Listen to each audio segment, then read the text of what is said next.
Hello बच्चा party. अब बेटा आज हम पढ़ने वाले हैं फोटोसिंथेसिस। फोटोसिंथेसिस को हम उस लेवल पे उस डीप उसके साथ में पढ़ेंगे, कॉन्सेप्ट के साथ में, कि जिससे आपको वन बाय वन सारे डाउट्स जो हैं आज फोटोसिंथेसिस के क्लियर हो जाएंगे। सबसे पहले फोटोसिंथेसिस होता किस में है? तो सबसे पहले फोटोसिंथेसिस होता है बेटा ऑटोट्रोप्स में।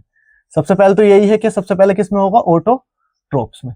अब ऑटोट्रोप्स क्या है? ऑटोट्रोप्स बेटा वो ऑर्गेनिज्म है, एक आपने सुना होगा न्यूट्रिशंस के बेस पे, एक है ऑटोट्रोप्स, एक है हेटरोट्रोप्स। ऑटोट्रोप्स वो है कि जो अपना खाना खुद से बना सकते हैं, और हेटरोट्रोप्स क्या है? जो अपना खाना खुद से नहीं बना सकते हैं, यानी कि they can prepare own food. These organism are called autotrophs, यानी कि ये ऑर्गेनिज्म क्या कहलाएंगे? ऑटोट्रोप्स। और हेटरोट्रोप्स क्या है? वो अपना खाना खुद से नहीं बना सकते हैं, वो अदर ऑर्गेनिज्म लाइक प्लांट्स पे क्या होंगे? डिपेंड होंगे। इतना क्लियर हुआ। न्यूट्रिशंस के बेस पे दो तरह के ऑर्गेनिज्म है, एक ऑटोट्रोप्स, एक हेटरोट्रोप्स। ऑटोट्रोप्स ऑर्गेनिज्म वो ऑर्गेनिज्म है जो अपना खाना खुद से बना सकते हैं। हेटरोट्रोप्स ऑर्गेनिज्म वो ऑर्गेनिज्म है जो अपना खाना खुद से नहीं बना सकते हैं। यहां तक क्लियर हुआ। अब यही लिखा हुआ है कि फोटोसिंथेसिस में क्या होगा बेटा? इज द प्रोसेस, एक प्रक्रिया है, is the process by which, यानी कि plant, algae and some bacteria converts light energy into chemical energy. यानी कि ये लाइट एनर्जी को किसमें चेंज करने वाले हैं? केमिकल एनर्जी में। यानी कि ये कैसी एक हो गई है? केमिकल रिएक्शन हो गई है। यहां तक क्लियर हुआ बेटा? केमिकल रिएक्शन हो गई है आपकी, किसमें चेंज हो रही है? लाइट एनर्जी से केमिकल एनर्जी में। यहां तक क्लियर हुई चीजें। कौन कौन करने वाले हैं? ग्रीन प्लांट्स भी ऑटोट्रोप्स हैं, एल्गी भी ऑटोट्रोप्स हैं, और सम बैक्टीरिया भी क्या हैं? ऑटोट्रोप्स हैं। अगर आपसे मान लीजिए ये पूछा जाए कि बेटा इसकी रिएक्शंस क्या होगी, तो सबसे पहले क्या लिख सकते हैं हम? सबसे पहले CO2 एब्जॉर्ब होगा, प्लस साथ में क्या होगा? H2O होगा। और क्या किसकी हेल्प से बनती हैं चीजें? किसकी हेल्प से बनती है? क्लोरोफिल। क्लोरोफिल क्या है जिसकी वजह से प्लांट्स का कलर कैसा होता है? ग्रीन होता है। और किसकी? सनलाइट की। क्योंकि क्लोरोफिल ही क्या करेगा? सनलाइट को एब्जॉर्ब करेगा। बनने वाले प्रोडक्ट क्या है? C6H12O6 प्लस O2 प्लस साथ में क्या बनता है हमारा? H2। H2O क्या होती है? रिलीज हो जाती है।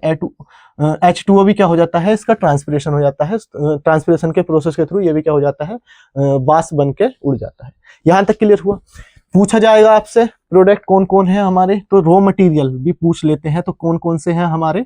ये क्या है हमारे? रिएक्टेंट है। रिएक्टेंट मतलब रिएक्शन करने वाले। प्रोडक्ट कौन बनेंगे बेटा हमारे? प्रोडक्ट है हमारे ये, यानी कि ग्लूकोज, O2 प्लस H2। यहां तक क्लियर हुआ। प्रोडक्ट हमारे क्या हुए हैं? C6H12O6। इसका नेम क्या है बेटा? ग्लूकोज है। स्मॉल करके लिख देता हूं, ग्लूकोज है। ये ऑक्सीजन है और ये वाटर है। अब इसको अगर बैलेंस करने के लिए आ जाए, तो बैलेंस करने के लिए क्या करेंगे हम? 6CO2, यानी कि यहाँ पे क्या करेंगे? 6CO2 प्लस यहाँ पे क्या करेंगे हम? 12H2O, और क्या बना देंगे? C6H12O6 प्लस साथ में क्या बनाएंगे हम? 6O2 plus 6H2O। ये हमारी बैलेंस रिएक्शन है। देख सकते हैं आप, यहाँ पे कार्बन के कितने मोलिक्यूल्स हैं? 6 मोलिक्यूल्स हैं। यहाँ भी कार्बन के कितने मोलिक्यूल्स हुए हैं? 6 हुए हैं। ठीक है बेटा, ये 6 है, कहीं आप इसको C समझ लो। 6H2। यहाँ पे कितने हैं? H2O के कितने हैं? 12 2 जा 24। यहाँ पे कितने हैं? 12 यहाँ पे हुए हैं। और यहाँ पे कितने हुए हैं आपके? 6 दूनी 12। 12 यहाँ पे हो गए हैं और 12 यहाँ पे हो गए हैं। तो कितने हुए? यहाँ पे भी 24। मतलब ये बैलेंस रिएक्शन है, आप देख सकते हैं। तो अगर आपसे पूछा जाएगा कि अगर बैलेंस के साथ में पूछा जाएगा, तो आप बता सकते हैं 6CO2 plus 12H2O equal to क्या बनेगा हमारा? C6H12O6, यानी कि ग्लूकोज, प्लस 6O2, यानी कि O2 के कितने मोलिक्यूल्स बनेंगे हमारे? 6 बनेंगे। और क्या बनेगा साथ में? 6H2। ठीक है, मैंने सभी के नेम लिख दिए हैं, क्या रिएक्टेंट्स हैं और क्या आपके प्रोडक्ट हैं।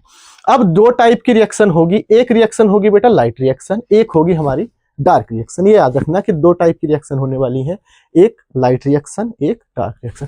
अब लाइट रिएक्शन है तो नेम से पता चल रहा है बेटा कि इसमें किसकी जरूरत पड़ने वाली है? हमें लाइट की। डार्क रिएक्शन में लाइट की कोई भी जरूरत नहीं होगी। और ये इंपॉर्टेंट है, मैंने पहले ही मार्क कर रखा है। लाइट रिएक्शन हमेशा किसमें होगी? ग्रेना में। डार्क रिएक्शन किसमें होगी? हमेशा स्ट्रोमा में।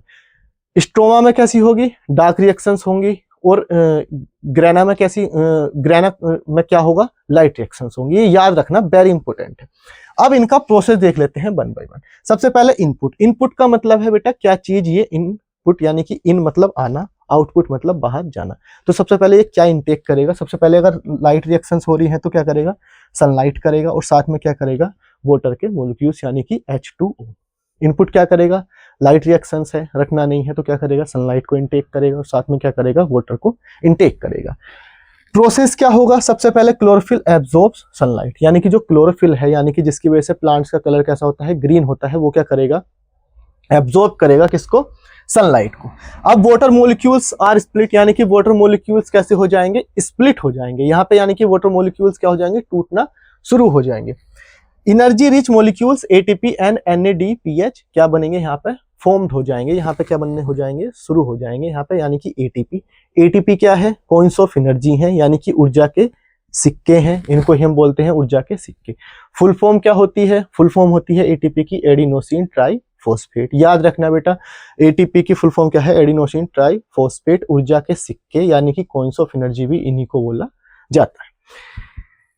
आउटपुट क्या नहीं बनेगा भाई, सोचने वाली बात है, सनलाइट को एब्जॉर्ब किया इनपुट में और क्या लिया था इसने, H2। यहाँ पे क्या बनने वाला है, ऑक्सीजन यानी कि O2 यहाँ से रिलीज हो जाएगी, प्लस साथ में क्या बने हैं हमारे ATP प्लस NADPH। यहाँ तक क्लियर हुआ। लाइट रिएक्शंस किस में होंगी, ग्रेना में होगी। इनपुट क्या होंगे, इनपुट होंगे सनलाइट और साथ में क्या होंगे, वाटर के मॉलिक्यूल्स। प्रोसेस सबसे पहले क्या होगा, क्लोरोफिल एब्जॉर्ब करेगा सनलाइट को, वाटर के जो मॉलिक्यूल्स हैं उनका स्प्लिट हो जाएंगे, वे टूटना शुरू हो जाएंगे, और क्या बनेंगे साथ में, एनर्जी के जो रिच मॉलिक्यूल्स हैं ATP एंड NADPH क्या होंगे, आर प्रोड्यूस्ड, यानी कि ये बनना क्या हो जाएंगे, शुरू हो जाएंगे। आउटपुट क्या होगा बेटा, आउटपुट होगा हमारा oxygen plus ATP plus NADPH। अब हम आते हैं डार्क रिएक्शंस पे। डार्क रिएक्शंस किस में होंगी, स्ट्रोमा में होंगी। डार्क रिएक्शंस किस में होंगी, स्ट्रोमा में होंगी। अब इनपुट इनका कैसा होगा भाई, कार्बन डाइऑक्साइड, यानी कि जो हमने गैस छोड़ी है, हम कौन सी गैस छोड़ते हैं, कार्बन डाइऑक्साइड। प्लांट कौन सी गैस छोड़ते हैं, ऑक्सीजन। ऑक्सीजन को हम इनटेक करते हैं, CO2 को वो इनटेक करते हैं। तो यहाँ पे कैसा इनटेक किया है इन्होंने, कार्बन डाइऑक्साइड प्लस ATP, यानी कि यहां से लेंगे, और प्लस NADPH, यानी कि ATP और NADPH को बेटा इन्होंने इसलिए लिया है क्योंकि ATP एंड NADPH ये क्या करेंगे, बाद में जाके हेल्प करेंगे किसके सिंथेसिस में, ग्लूकोज के सिंथेसिस में। ठीक है। दूसरा क्या होगा, लिखा हुआ है इसका प्रोसेस कैसा होगा, CO2 फिक्स्ड होगा 3 कार्बन कंपाउंड्स में, यानी कि अब CO2 क्या हो जाएगा, फिक्स्ड होना शुरू हो जाएगा। ATP NADPH, ATP NADPH किसका सिंथेसिस करेंगे, ग्लूकोज का, क्योंकि ग्लूकोज ही क्या होता है, एंड प्रोडक्ट होता है किसका, फोटोसिंथेसिस का। आउटपुट इसमें कैसा है, ग्लूकोज है। इसमें आउटपुट कैसा था, oxygen, ATP and NADPH। NADPH synthesis और ATP मिलके क्या करेंगे, ग्लूकोज का सिंथेसिस करेंगे। यहां तक क्लियर हुआ। एक बार क्विक कर लेते हैं रिवीजन। सबसे पहले फोटोसिंथेसिस किस में होगी, ऑटोट्रोप्स ऑर्गेनिज्म में होगी। ऑटोट्रोप्स ऑर्गेनिज्म क्या है, जो अपना खाना खुद से बना सकते हैं बाय फोटोसिंथेसिस। फोटोसिंथेसिस में क्या होता है, in this process green plants, some bacteria, algae क्या करेंगे, कन्वर्ट्स करेंगे light energy into chemical energy. दो तरह की रिएक्शंस है, एक लाइट रिएक्शंस, एक डार्क रिएक्शन। लाइट रिएक्शंस किस में होंगी, ग्रेना में होंगी। प्रोसेस इसमें इनपुट यानी कि जो इनटेक वाला है सनलाइट होगी, साथ में क्या होगा, वाटर होगा। प्रोसेस क्या होगा, सबसे पहले क्लोरोफिल करेगा, एब्जॉर्ब करेगा सनलाइट को। वाटर का क्या हो जाएगा, स्प्लिट, यानी कि वाटर का टूटना शुरू हो जाएगा, और क्या बनने वाले हैं, energy molecules ATP and NADPH are produced. Product क्या बनने वाले हैं, ऑक्सीजन बनने वाली है, ATP बनने वाले हैं, और संग में क्या बनने वाले हैं, NADPH यहाँ से बने। अब दूसरी क्या है, डार्क रिएक्शन है, किसमें होंगी, लाइट की कोई भी जरूरत नहीं है, स्ट्रोमा में होंगी। ये सब क्लोरोप्लास्ट के ही पार्ट हैं, ये आपके ग्रेना भी और स्ट्रोमा भी। स्ट्रोमा में क्या होगा, स्ट्रोमा में क्या होगा, कार्बन डाइऑक्साइड को क्या किया जाएगा, इनटेक किया जाएगा, साथ में किसको इनटेक किया जाएगा, ATP NADPH को, क्योंकि किसमें हेल्प करने वाले हैं, ग्लूकोज में। प्रोसेस क्या होगा, CO2 फिक्स्ड होना शुरू हो जाएगा 3 कार्बन कंपाउंड्स में, और ATP एंड NADPH क्या करेंगे, सिंथेसिस करेंगे किसका, ग्लूकोज का, यानी कि एंड प्रोडक्ट क्या है उसका, जो फोटोसिंथेसिस का है वो क्या है, ग्लूकोज, C6H12O6। यहां तक क्लियर हुई। ATP क्या है, कॉइंस ऑफ एनर्जी है। अगर आपसे फॉर्म में पूछी जाए कि बेटा केमिकल रिएक्शन में लिख के दिखानी है, तो क्या लिख के दिखाएंगे हम, 6CO2 प्लस 12H2O मिलके क्या कर रहे हैं, C6H12O6 का फॉर्मेशन प्लस 6O2, यानी इसके O2 के 6 मॉलिक्यूल्स को हम क्या कर रहे हैं, रिलीज कर रहे हैं, और साथ में क्या कर रहे हैं, H2O के 6 मॉलिक्यूल्स को क्या कर रहे हैं, थ्रू द ट्रांसपिरेशन क्या हो रहा है, ये भाप बन के क्या हो रहा है, उड़ रहा है, जिससे वाटर साइकिल क्या हो रहा है, मेंटेन हो रहा है। आई होप आज के बाद में आपको फोटोसिंथेसिस में कोई भी डाउट नहीं रहेगा। आप इसके क्वेश्चंस लगा सकते हैं बेटा, और ये आपके कॉम्पिटिटिव एग्जाम के लिए भी काफ़ी ज़रूरी है। आई होप आपको समझ में आया होगा। Thank you.